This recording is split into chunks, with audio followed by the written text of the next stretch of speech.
Hello General Hospital fans, and welcome to Soap Dramatics channel.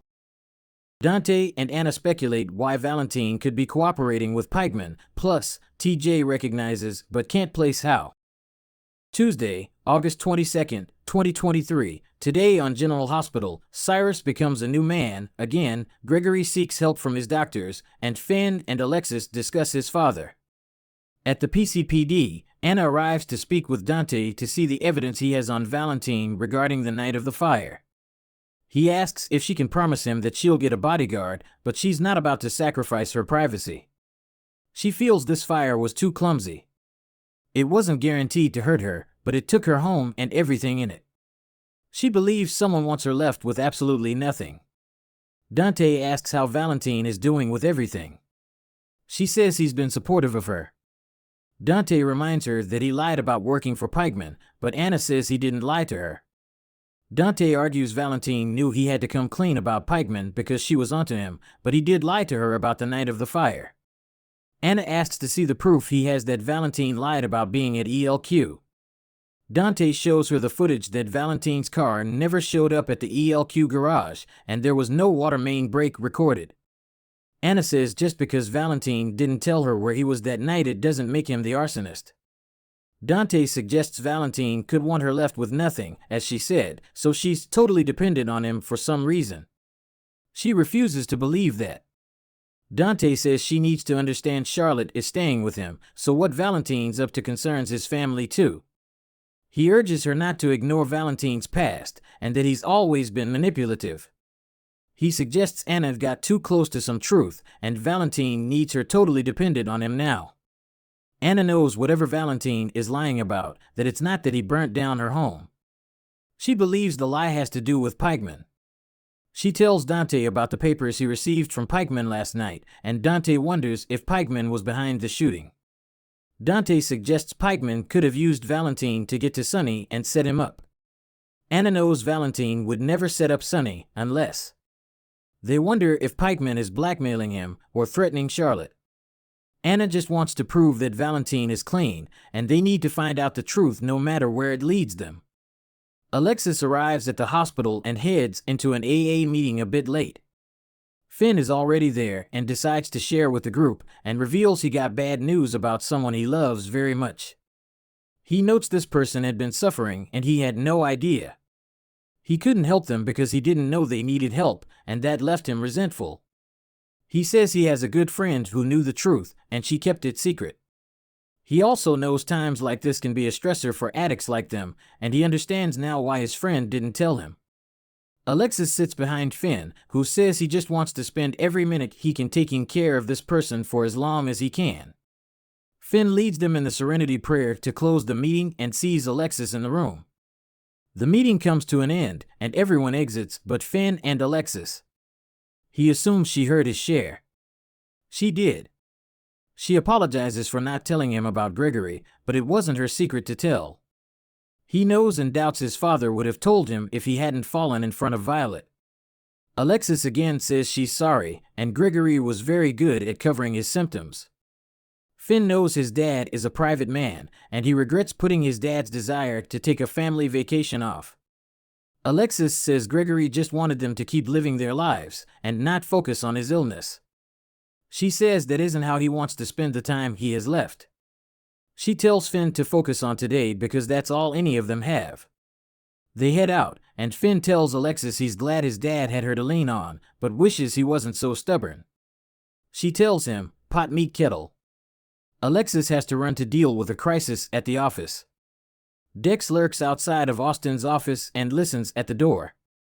Inside, Ava frets to Austin about how worried she is. He promises her that everything is under control, but she asks how. He says Betty has procured information for Mason, so soon this will be over. Austin gets a call and has to run, but promises he'll get in contact with her soon. They leave, and Dex continues to lurk about.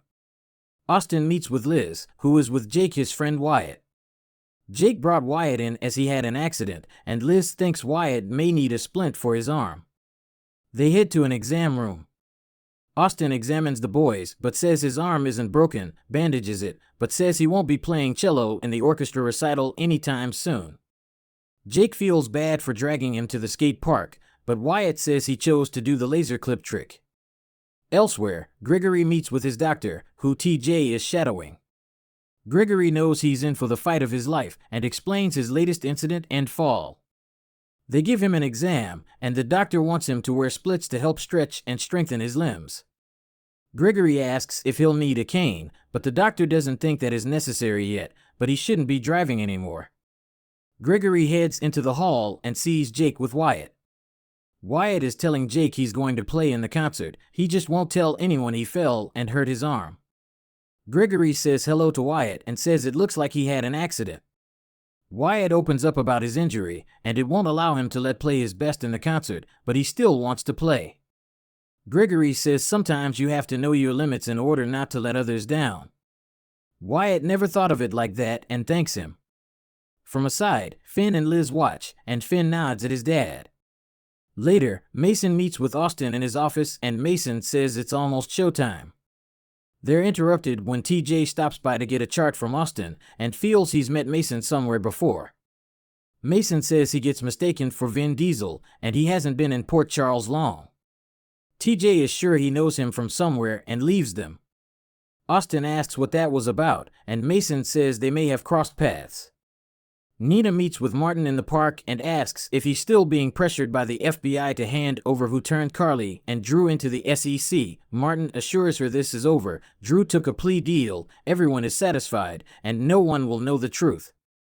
Willow arrives at Kelly's, and Carly is thrilled to see her and is sorry it's been so long since she's visited. Carly asks if Michael and the kids are with her, but she's on her own today. Willow heard she took over Kelly's. Carly is waiting for a waitress, who had car troubles, to arrive so that she can go see Drew. They discuss how unfair it is that Drew is stuck in prison because of someone spiteful who turned them into the SEC. Willow asks if Carly still thinks Ned turned her in. Before Carly can answer Willow, Nina enters, and the waitress arrives, so Carly jets. Nina tells Willow she didn't mean to drive Carly out, but Willow says she didn't. Willow explains Carly was late for her visit with Drew. Willow says Drew is an amazing guy, and she doesn't know how he stays so positive. Nina will always be grateful to Drew for helping to save Willow's life. Willow agrees, but calls it an outrage he was sent there in the first place. She says Drew is so easy to talk to, and he was supposed to walk her down the aisle, and her guard was never up around him. Nina knows unlike it is around her, but they both admit they want to try and work on this relationship, but it will take time. Ava arrives, and Willow decides to head home to Wiley. Ava asks Nina, progress? Nina feels so. Ava was hoping to see Carly, but Nina says she went to see Drew in prison. Ava says, where you sent him. Nina hushes her and says as long as Ava stays quiet, nobody will know she turned in Carly and Drew. In Pentonville, Cyrus is the showers cleaning himself and thanking God for granting him another beautiful day, and how important cleanliness is. Cyrus later lathers up to shave and gets rid of his beard. Once alone, he pulls a larger hidden blade out of his sock and begins to cut his hair off. After his cut, he says God works in mysterious ways, and he's grateful to him. In the visitors area, Carly sits with Drew, and she doesn't understand why he risked everything for Cyrus. Why didn't he walk away? He explains the guy attacking Cyrus was much younger, so he had to do something. Carly understands and says that's just like the man she loves. Drew says he knows he needed to stay away from the guy, but now Cyrus feels they are bonded for life. He informs her how he saved Cyrus' life after a heart attack. Carly worries that means Cyrus' enemies will target him. Suddenly, Austin walks by, and Carly wonders what he's doing here. Outside in the alley of what appears to be the hospital, Mason waits and licks a lollipop. He meets with someone, who the audience doesn't see, and thanks them for taking the time to meet with him.